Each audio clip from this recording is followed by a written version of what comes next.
the Book of Giants, the reconstruction based on biblical texts, the Book of Giants according to the Dead Sea Scrolls. The Dead Sea fragments of the Book of Giants need to be reconstructed in order to achieve a more or less comprehensible narrative. The initial fragments tell of the descent from heaven of the rebel or wicked angels who brought knowledge to mankind, but also wreaked great disruption and evil upon the earth. It is instructive to see parallel information in Genesis 6:4, reconstructed narrative of the Book of Giants. These fallen angels knew the secrets of all things. At this time, sin was great on the earth. The wicked angels killed many people and begot giants with mortal women.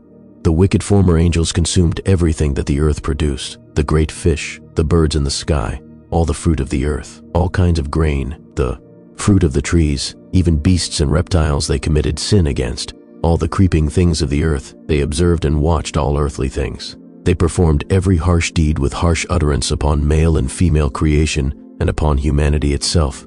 200 angels had been persuaded to leave heaven for the earth. The 200 angels seized 200 donkeys, 200 asses, 200 sheep and rams of the flock, 200 goats, 200 beasts of the field from every animal and from every bird, for experiments in inbreeding with humans and all types of miscegenation. As a result, monsters were created among all the perversion, due to mingling animal seed with mortal women, similar to Egyptian gods, satyrs, and possibly even dinosaurs. The historian Josephus mentions that Enoch had business in Egypt, then called Siriad. The monsters sought out flesh which would be destroyed or perverted. Monsters and giants would arise who were lacking in true knowledge because they were abominations. Meantime, the earth grew ever more corrupt, and the giants more mighty. They considered trying to persuade other angels to come upon the earth, otherwise their tyranny might ultimately perish and die. All the time they were causing great corruption in the earth.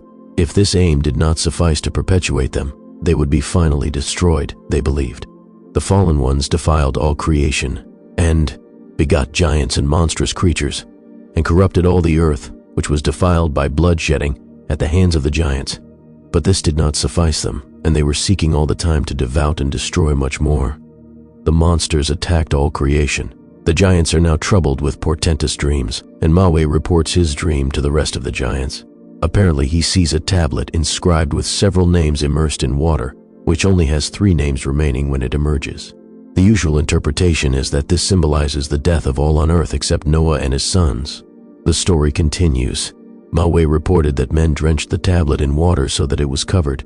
It was then lifted out and all the inscriptions but 3 had vanished. Mahi goes to the others. They discuss the dream. "This vision is cause for cursing and sorrow," said the group. "I," said Mahi, "am the one who will be blamed most of the whole group, of those cast down out of heaven, and I shall have to go to hear the spirits of the slain complaining about their killers and crying out that we shall all die together and be made an end of, when I am sleeping and dreaming. Bread and dwelling will be denied me."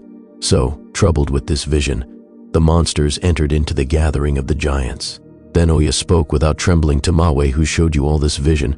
"My brother, Barakel, my father, was with me as corroborator, and it seemed experienced the same vision."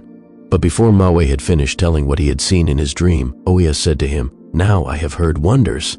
If a barren woman gives birth, that would be an equal wonder." Thereupon Oya said to Haya, "Are we to be destroyed upon this earth?" When they had finished discussing the dreams, both Oya and Haya wept before the assembled giants and monsters. "Use your strength," the group counseled. Then Oya said to Haya, "This doom is not for us but for Azazel, one of the wicked angels, for he showed most corruption to humanity. They, the good angels, surely will not let all their loved ones, that is the giants and monsters, to be neglected. We are not to be cast down." Addressing the crowd of giants, fallen angels, and monsters, he says, "You have strength and can resist." The giants, however, realize that fighting heaven is futile. Gilgamesh speaks, "I am a giant, and by my mighty strength in my arm, I can vanquish any one mortal.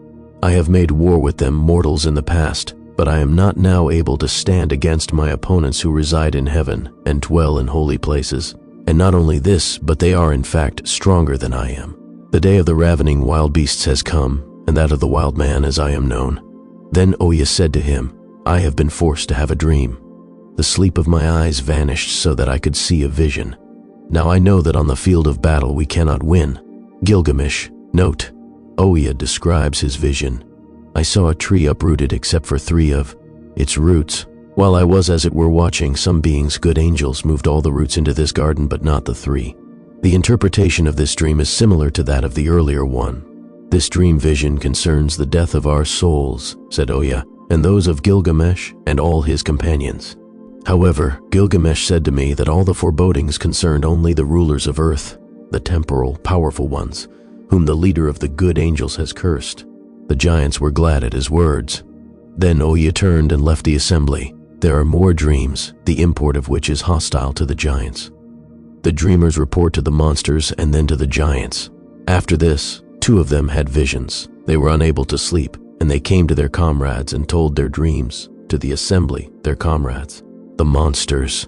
They reported that in their dream, they seemed to be observing a garden where gardeners, the angels, were watering 200 trees and large shoots came out of their roots. Suddenly, the garden became ablaze so that the garden was destroyed and all the water evaporated. Then they went to the giants to tell them of their dreams. The suggestion was made to seek out the scribe and prophet Enoch to interpret the dreams. Let us seek out Enoch, the noted scribe, and he will interpret for us the dream. Thereupon Oya declared to the giants, I too this night had another dream, and behold, the ruler of heaven came down to earth and made an end of us. Such is the ending of my dream. Upon hearing this, all the monsters and giants grew afraid and called Mahi the Titan. He came to meet the giants who pleaded with him and sent him to Enoch, the scribe. They, the giants, said to him, Go to Enoch so that he may speak to you and then return saying, You have heard his voice. Oya spoke to Mahi and said to him, He, Enoch, will listen and interpret the dreams and tell us how long we giants have to live and rule on earth. After a journey through the heavens, Mahi sees Enoch and speaks to him of his request. Mahi mounted up in the air as if upon strong winds, using his hands like eagle's wings. He left behind the inhabited world and passed over the great desert of desolation. Enoch saw him and hailed him. Mahi told Enoch of his mission and said to him that he would speak with him. Flying here and there, Enoch came a second time to Mahi, after he, Enoch, had warned Mahi about flying too near the sun. Mahi spoke to Enoch and said that the giants and all the monsters of the earth await his words. If the fall of the giants and wicked angels has been carried out by divine providence from their days of heavenly glory, can you at least assure us that the number of our days spent doing harm will be added to our lives? We wish to know the meaning of the 200 trees that came down from heaven. Enoch, having received Mahi's request, tried to intercede with God, but unavailingly. Accordingly, he presented Mahi with a tablet which was full of foreboding about the coming judgment, but which offered some hope for the future via repentance. The scribe, Enoch, gave Mahi a copy of another tablet, not the one doused in water that bore his, Enoch's own handwriting. The writing on the tablet said, In the name of the great and holy God, this message is sent to Shemihaza and all his companions. Let it be known to you, the giants and monsters, that you will not escape judgment for all the things that you have done, and that your wives, their sons, and the wives of their sons will not escape, and that by your licentiousness on the earth, there has been visited upon you a heavenly judgment. The land is crying out and complaining about you and the deeds of your children, and about the harm you have done to it. Until the heavenly angel Raphael arrives, behold, destruction is coming by a great flood, which will destroy all living things, whatever is in the deserts and the seas. The meaning of the dreams is by way of a judgment for all your evil. But if you now loosen the bonds binding you to evil and pray for forgiveness, you may be saved.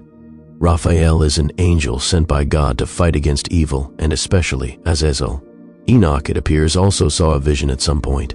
He said the following, A great fear seized me and I fell on my face. I heard his voice of the angel. The text continues, He, Enoch, dwelt among human beings, but he did not learn from or rely on them. It seems possible Enoch is talking about the occasion when an angel came down to earth to summon him to heaven. Here ends the fragmentary Book of Giants, the Dead Sea Scrolls version.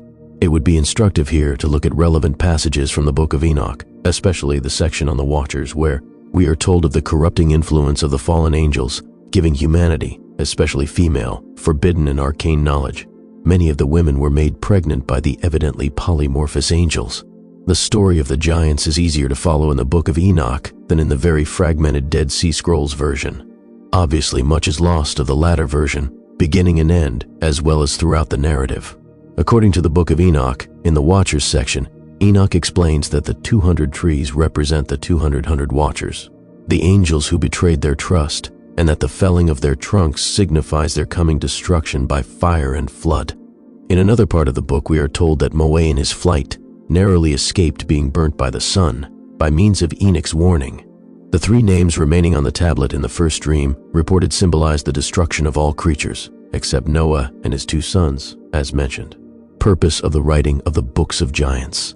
One of the most important considerations to exercise modern scholarship is, why were the books written in the first place? The following matter attempts some answers. Clearly, all the biblical books had some raison d'etre, Mahi version of Book of Giants. As we have learned, one of the accounts of giants is by Mahi, brought up in a Jewish Christian sect.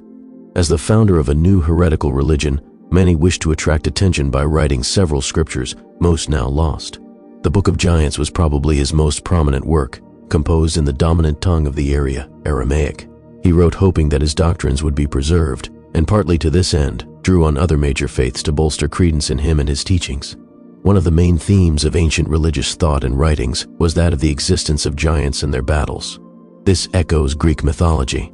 As we know, reference to giant beings is first made in Genesis. Depending on when this was written, could be, as we have remarked, about 1000 BC. Mahi therefore wished, among other things, to establish himself as familiar with, if not an actual authority on, ancient biblical or religious history and writings. His background, that of Jewish Christianity, also motivated him to pen Christian source literature and to see himself as giving a warning to others of the perils of not leading a semi-Christian moral life. Not only this, but Mahi intended his book to illustrate ancient Iranian mythology, note Gilgamesh, since Iran was one of his main centers for proselytizing. The story of the giants was therefore adapted to suit his purpose. It is clear that Mahi based much of his material on the text we now have since the Dead Sea Scrolls discovery. Apparently, there was also a very much earlier Aramaic Book of Giants, which Mahi also laid under contribution.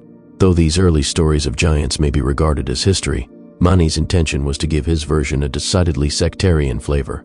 His main aim was therefore to impress and to steer aright his contemporaries. Whether Mahi himself believed in the stories of giants and their depredations is a moot point. Maybe he did, and this gives his account added moment. Fundamentally, Mahi wished to inspire, impress, and evangelize. I see no reason to doubt that in his time he was successful. Dead Sea Scroll version of Book of Giants. The version of the Book of Giants found in 1947 at Qumran in Israel is of earlier date than the Mahi text discussed above, and is generally thought to have been composed about 300 BC. Unlike Mahi's text, which is decidedly sectarian in tone, the fragments from Qumran show no particular religious bias and appear to be probably a distillation of giant stories that had been around in oral form for a long time. Genesis basically tells a very similar story about fallen angels and the watchers to that of the Qumran fragments. Clearly, the compiler or compilers of the story of the giants was intent on preserving this lore for future generations. It is equally clear that legends of giants were taken seriously and their quondam existence thoroughly believed in. The Qumran Book of Giants was on a par with all the other books discovered, and by no means to be construed as something mythological, but on the contrary was regarded with true historicity. The language of the fragment is mainly Hebrew and Aramaic.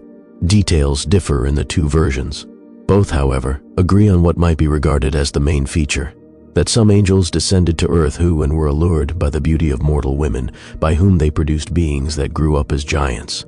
This was not the only aspect which angered the deity, but also the revealing of heavenly secrets to humanity. This story would basically account for evil upon earth and the creation of demons out of wicked angels, as a result partly of imparting arcane and forbidden knowledge to humanity. It is clear that one of the main aims of the writer or writers of the Qumran text is to perpetuate the account of the beginnings of earthly wickedness. Some of the sources used are derived from Near Eastern myth, as opposed to the Iranian of the Mahi text, as witness the name Gilgamesh, well known in Sumerian literature from the famous Epic of Gilgamesh, a very long time before.